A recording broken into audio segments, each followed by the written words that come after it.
আসসালামু আলাইকুম। আজকে আমি পাউন্ড কেকের রেসিপি নিয়ে আসছি।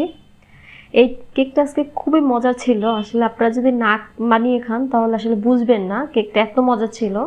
যাই হোক, এখন এখানে আমি দুটো ডিম ভেঙে নিচ্ছি।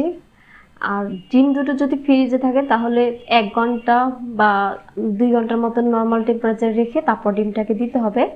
তা না হলে কিন্তু কেক ফুলবে না, এই আর কি।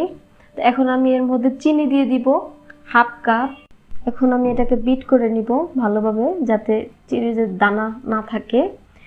এটা জাস্ট চিনিটা যাতে গলে যায় ওই পর্যন্ত বিট করা লাগবে। দেখতেই পাচ্ছেন আমি কিভাবে বিট করতেছি। আমার বিট করা প্রায় হয়ে আসছে। এই তো এখন আমি এখানে তেল দিয়ে নিচ্ছি 1/4 কাপ। এই তো এখন আমি এটাকে ভালোভাবে মিক্স করে নিচ্ছি। আমার বিট করা হয়ে গেছে, দেখতেই পাচ্ছেন। এখানে আমি ময়দা নিয়েছি 1/4 কাপ।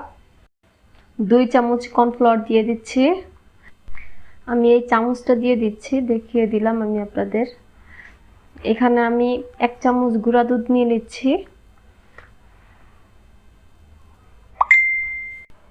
1 চিমটি পরিমাণে লবণ দিয়ে দিচ্ছি।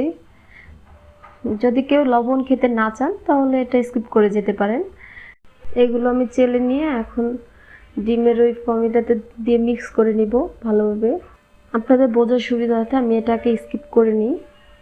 যাই হোক, আমার ভিডিওটি যদি কারো ভালো লাগে তাহলে প্লিজ একটা লাইক, সাবস্ক্রাইব আর চ্যানেলটাকে শেয়ার করে দিন। একটা মোল্ড নিয়ে নিচ্ছি। মোল্ডের ভেতরে আমি আগেই তেল ব্রাশ করে নিয়েছিলাম। এটার ভেতরে একটা কাগজ দিয়ে নিয়েছি, যাতে কেকটা ওঠার সময় সুবিধা হয় আর কি। এটা এখন কেকটাকে আমি মোল্ডের ভেতরে ঢেলে নিচ্ছি। এখন আমি মোল্ডটাকে একটু ঝাঁকি দিয়ে নিব যাতে বাবলসগুলো বের হয়ে যায়। এই তো হয়ে গেছে।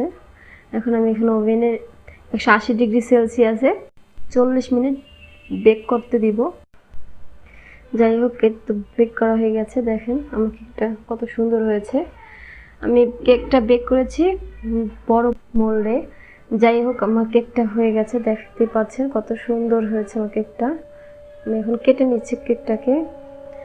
আর এই তো, আল্লাহ হাফেজ।